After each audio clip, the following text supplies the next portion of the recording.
Hello friends, നിങ്ങളൊരു digital മാർക്കറ്ററോ അതോ digital marketing പഠിക്കാൻ ആഗ്രഹിക്കുന്ന ഒരാളാണോ? എങ്കിൽ അതിലൊരു ഇമ്പോർട്ടൻ്റ് ആയിട്ടുള്ളൊരു പാർട്ടാണ് SEO. എന്താണ് SEO എന്നല്ലേ?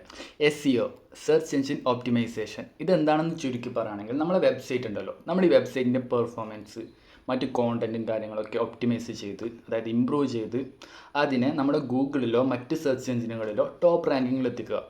ഇതാണ് SEOയുടെ മെയിൻ യൂസ് എന്ന് പറയുന്നത്. ഫോർ എക്സാമ്പിൾ, നമ്മൾ ഗൂഗിളിൽ പോയിട്ട് സെർച്ച് ചെയ്യുന്നു ബെസ്റ്റ് മൊബൈൽ ഫോൺ അണ്ടർ 20,000.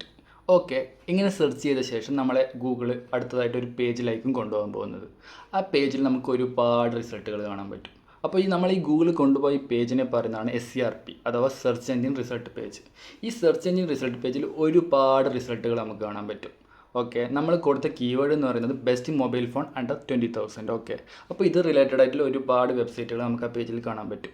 പക്ഷേ നമ്മൾ എന്തായാലും ചൂസ് ചെയ്യാൻ പോകുന്നത് ഫസ്റ്റ്, സെക്കൻഡ്, തേർഡ് ഈ ഒരു റാങ്കിലുള്ള വെബ്സൈറ്റ് ആയിരിക്കും നമ്മൾ ഇതിനു വേണ്ടി ചൂസ് ചെയ്യാൻ പോകുന്നത്. ഇത് തന്നെയാണ് നമ്മൾ SEOയിലും ചെയ്യുന്നത്. നമ്മുടെ ഒരു വെബ്സൈറ്റ് ഒരു പെർട്ടിക്കുലർ കീവേഡിൽ ടോപ്പ് റാങ്കിങ്ങിൽ എത്തിക്കും. അപ്പോൾ ചുരുക്കി പറയുകയാണെങ്കിൽ SEO helps Google understand your website content and show it to the right people at the right time. Thank you for watching.